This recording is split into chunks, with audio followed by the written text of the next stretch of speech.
Hi, my name is Charlie, and I'm a disabled human who really likes the Disney park. I just had my third renewal under the DAS changes.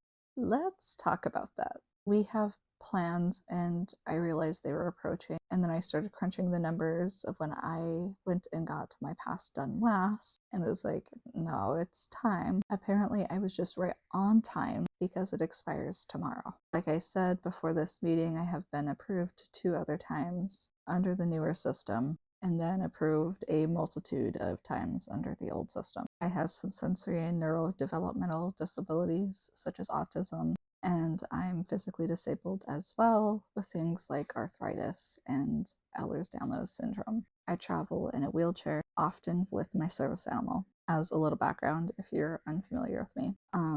But once again, they kind of only wanted to hear about my autism, which is a major piece of the puzzle, and in my opinion, would be compelling enough on its own. I don't think it should be a requirement that people have neurodevelopmental disorders in order to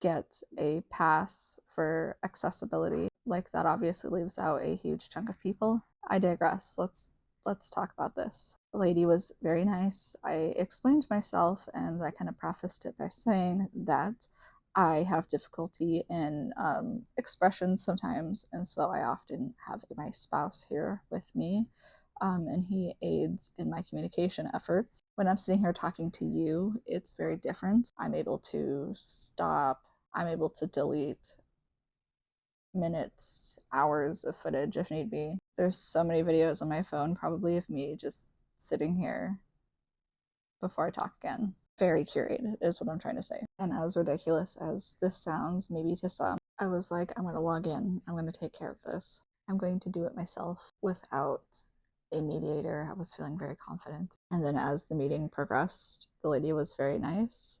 I started having more and more difficulty in getting out the right words that I wanted to say. I'm not going to say what I said, but I expressed an urgent need based on my disabilities. And for the first time, I've heard about this happening since all of the systems, everything changing. They said, well, we're not quite sure, so we're going to have to bring in a medical professional to determine if DAS or something else is a better plan. And immediately this honestly made me have like panic and like this like choking feeling, and I realized like then I was really going to have difficulty even thinking about it, like makes me bar up in communication. So I'm like, okay, I'm going to see if I can gather my spouse for assistance then. My spouse works from home. I don't want to take advantage of that. I never really know what's on his schedule. Sometimes he's in meetings.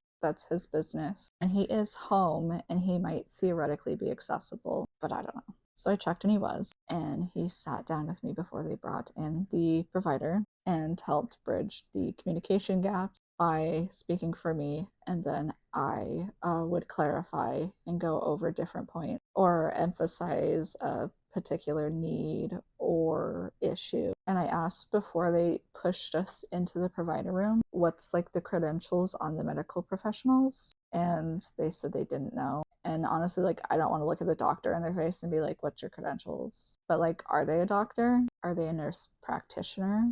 Are they a chiropractor? Are they an acupuncturist? Did they complete a certificate? I don't know. Are they a doctor? Like, I don't know. But we expressed everything to them, and I was approved again. The whole time Barbie's picking up on it and putting like as much pressure on me as she can. But they said it's a go. And the good news, I don't know if you've also been made aware. I've heard about this, but I didn't know if it would apply to like the one that I was approved for shortly before they announced this, or if I would be like in the future if I theoretically was approved. And that's what's kind of sucky, is you can be approved. Like I said, I was approved 2 different times under the brand new system, and still today, like, I had to speak to a medical professional and hope that they saw my point of view. But you are now approved for 240 days as annual pass holders. And I don't know if that's exclusive to annual pass holders, but she did use that in the same sentence for us. I don't know if other people are privy to that benefit or if it's just for pass holders.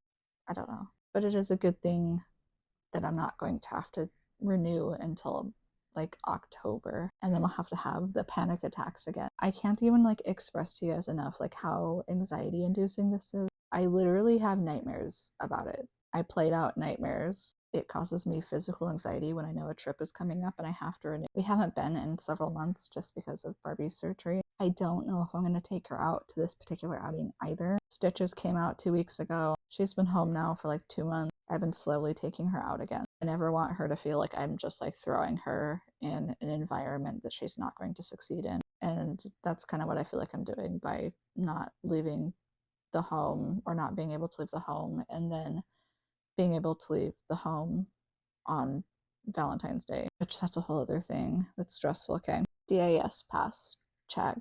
I have to go to the DMV again and deal with things regarding my disabled parking placard. I have a permanent disability, and I had a permanent disability parking placard in Utah, so I don't really know why they started with a temporary. Maybe it's because I'm like a new resident. But you have to go to the DMV on the temporaries and get them like a new sticker every 6 months. And it expired January 25th.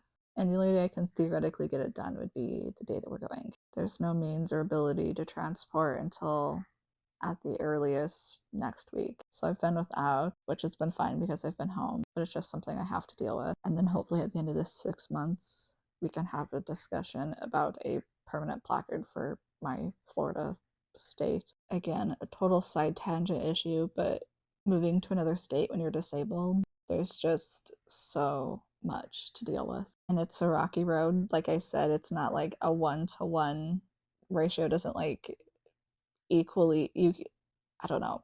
I have not been able to find like what I would call equitable care here. And even though I've been seeing these other doctors previously for years and I've been approved for a permanent, it's all weird because even though it's the same country, it's a different state. But anyway, DAS approved. It's awful every time. Even when the cast members are really, really nice, it's a humiliating experience. Like I had my dog on me, and like I said, she was kind of more or less waiting herself to me. And the cast member was very sweet and had a Pluto plush and said, I have a dog right here too. I thought she was going to pull out a real dog and it was Pluto. And I thought that was cute. I think they're very much trying and the changes aren't their fault. So be kind to your cast members while continuing to advocate for better. And as silly as it might sound too, like Disney kind of becomes like our little community, especially when it's been such a safe place for so many disabled people for so long. We do kind of have like a community or community feel built around the park.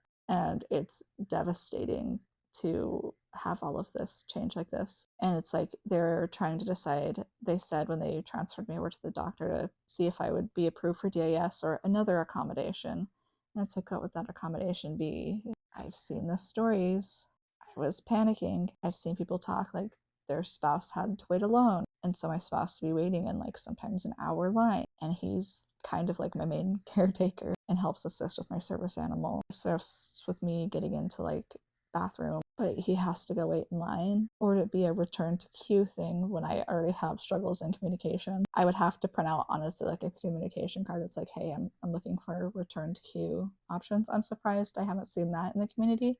Maybe I'll make one because that's like a lot of people interface, which is a lot of the issue. Long video, but just my day, the current state of DAS, my current experiences. I continue to update you. I continue to be approved. I guess this is my first time having to talk to a medical professional. Not 100% sure really what that means, but I am grateful. But again, it makes me sad knowing that other people are being denied. And if I didn't have somebody to help advocate for me today, would I have also been denied?